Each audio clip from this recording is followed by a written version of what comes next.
Today, I will guide you into a magical world where dreams take shape and the impossible becomes real. A place hidden between moonbeams and whispers of the forest, where every step reveals a new wonder and every heartbeat carries a spark of enchantment. Open your imagination wide, for our journey begins now, into a land where stories breathe, stars listen, and even the smallest wish can awaken extraordinary adventures. Once upon a time, there was a very sad child. His name was Amerigo, and he carried in his heart a pain that no one could see, like a tiny crack in the ice. To keep that pain from feeling too close, every day he ventured into the snow of the Piedmont Mountains where he lived. The snow fell silently, as if the sky were afraid of disturbing his thoughts. Amerigo walked slowly, with soft, quiet steps, and the world around seemed to hold its breath. The subtle scent of snow mixed at times with the gentle aroma of moss, mushrooms, and wet bark. A hare appeared among the junipers, leaving a trail of light footprints. A sparrow trembled on a branch, shaking tiny ice crystals. Amerigo watched everything with wide eyes, but what fascinated him most were his own footprints. They were deep, carved like little caves in the snow. Sometimes, when the sky grew darker, they looked blue, as if they held a fragment of the night. Amerigo bent down, brushed them with his fingertips, and felt that inside there was something that seemed to want to speak to him. Then, one January morning, magic happened. At the bottom of a footprint, he saw a shadow moving. It was not a reflection or a trick of light, it was a small, trembling figure, almost like a memory trying to come alive. Amerigo held his breath. Day by day, those figures became clearer, braver, more real.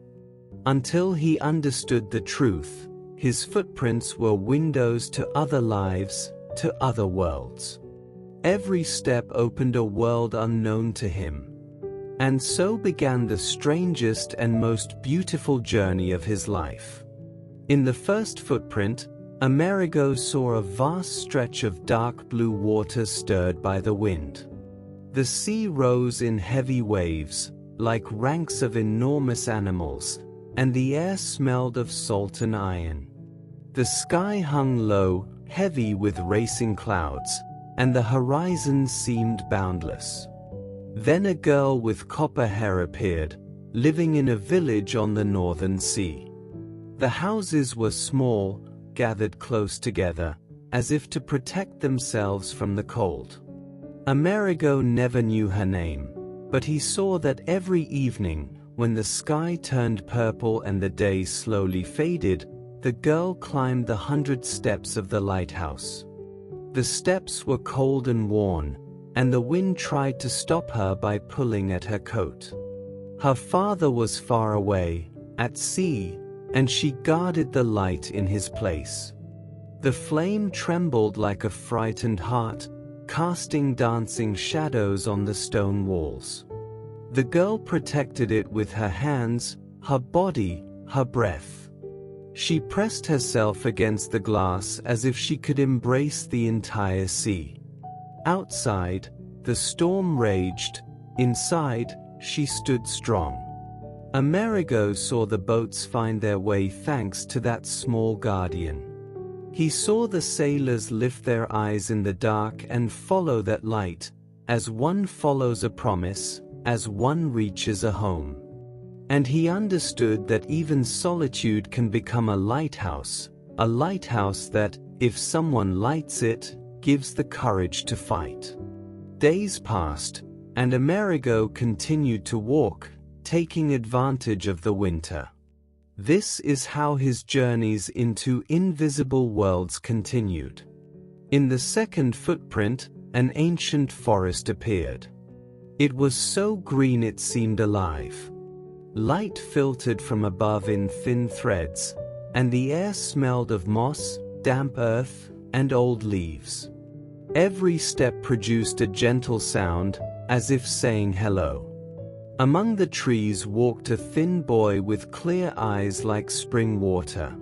He moved slowly, as if he didn't want to disturb anything. He had no friends, but he was never truly alone. When he pressed his forehead against the bark of a tree, he heard a voice. The bark was rough and warm at the same time. Each trunk had a different tone. Some spoke slowly like an old wise man, some laughed like a child hiding in the branches, some whispered stories of storms, lost nests, roots that intertwined underground without ever meeting. The boy listened to everything, and the forest listened to him. Leaves trembled as he passed, birds fell silent to hear better. Amerigo saw that the boy was not seeking companionship, he was creating it. And he understood that nature can become a mother when the human world cannot. In the following days, a third vision appeared, preceded by a gust of wind that made the snow fly. In the third footprint, there was no child, but a tiny golden creature made of wind and grains of light. It seemed to shine without casting a shadow. It lived in a faraway desert, perhaps on another planet, where the sun painted mirages and the dunes changed shape every night, as if the world were always beginning anew.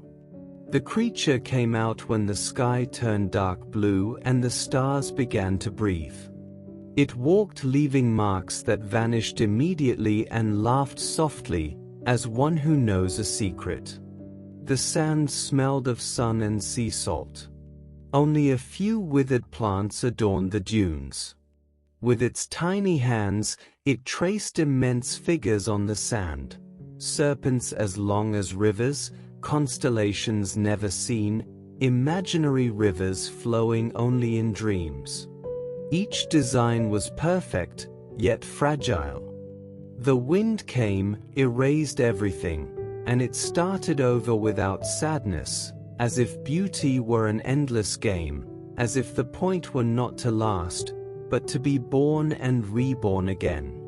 Amerigo watched and understood that what vanishes is not lost forever, it is only ready to be reborn.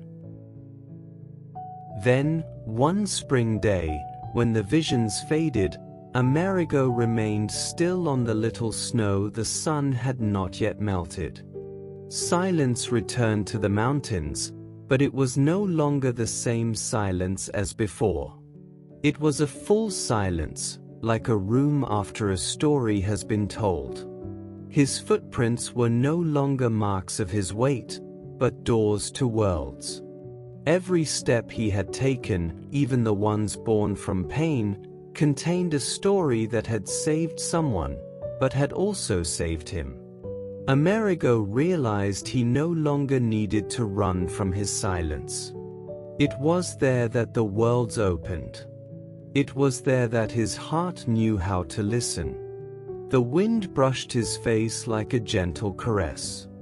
The mountains seemed to smile, and the snow sparkled for a moment, as if it knew. And for the first time, Amerigo felt that his heart was no longer a sad place. It was a path leading elsewhere, a path he would continue to create, footprint by footprint, story by story. And every time he walked in silence, someone, somewhere, would find a light burning to return. Tell me in the comments where you are listening from.